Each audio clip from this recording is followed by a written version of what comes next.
నమస్కారము 77వ స్వాతంత్ర్య దినోత్సవ శుభాకాంక్షలు. నా పేరు జాస్మి. ఈ రోజు నేను టంగుటూరి ప్రకాశం పంతులు గారి గురించి చెప్తాను.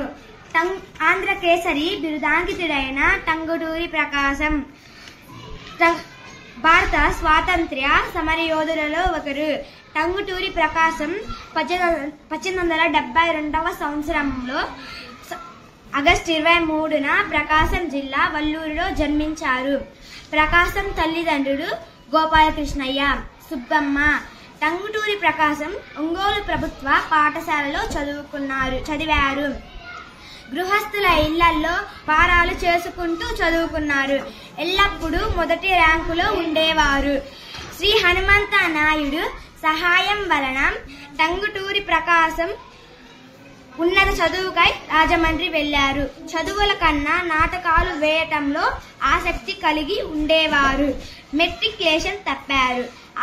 అయినా తన తప్పును గుర్తించి ఎక్కువ శ్రద్ధ పెట్టి చదివి పరీక్ష పాస్ అయినారు. FA పరీక్ష పాస్ అయిన తర్వాత న్యాయశాస్త్రం కోర్స్ చదవడానికి మద్రాసు వెళ్లారు. 1893వ సంవత్సరంలో న్యాయశాస్త్రం చదివారు. న్యాయశాస్త్రంలో సెకండ్ క్లాస్ వచ్చినది.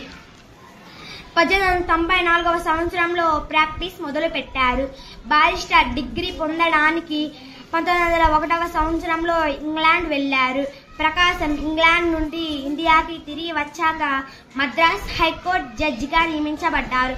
బారిస్టర్ సొసైటీకి ప్రెసిడెంట్గా ఎన్నుకోబడ్డారు. లా టైమ్స్ పత్రిక ప్రారంభించారు. గాంధీజీ సిద్ధాంతులకు అనుగుణంగా విదేశీ వస్తువులను వాడటం నిషేధించారు. 1921వ సంవత్సరంలో స్వరాజ్ పత్రిక స్థాపించారు.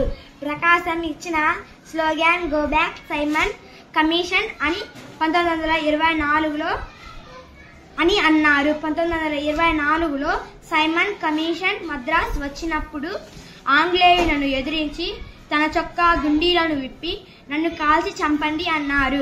అప్పుడు పోలీసులు నివ్వెరపోయారు. 1937వ సంవత్సరంలో రెవెన్యూ మంత్రిగా ఎన్నుకోబడ్డారు. అక్కడ సమస్యలను చూసి జమీందారీ పద్ధతిని రద్దు చేశారు. 1942లో క్విట్ ఇండియా ఉద్యమంలో పాల్గొన్నందున 3 ఏళ్లు జైల్లో గడిపారు. 1946వ సంవత్సరంలో మద్రాస్ రాష్ట్రానికి ముఖ్యమంత్రిగా ఎన్నుకోబడ్డారు. చాలాసార్లు జైలుకి వెళ్లారు. సారాయి వాడకాన్ని నిషేధించడానికి ప్రయత్నించారు. పల్లె ప్రాంతాల్లో కర్మాగారాలు స్థాపించడానికి ప్రయత్నించారు. ఆంధ్రప్రదేశ్కి స్వాతంత్ర్యం వచ్చిన మొదటి సంవత్సరానికి 2000 మంది ఖైదీలను విడుదల చేయాలని ఆజ్ఞలు జారీ చేశారు. ఆంధ్ర కేసరి పిలువబడ్డారు. 1953వ సంవత్సరంలో ఆంధ్ర రాష్ట్రం ఏర్పడ్డాక ప్రకాశం గారు ఆంధ్ర రాష్ట్రానికి ముఖ్యమంత్రిగా ఎన్నుకోబడ్డారు. ప్రకాశం పంతులు 1957వ సంవత్సరంలో మే 25వ తేదీన చనిపోయారు. ప్రకాశం పంతులు గారి హయాంలోనే విజయవాడలో కృష్ణా బ్యారేజ్ నిర్మాణం జరిగినది. Thank you.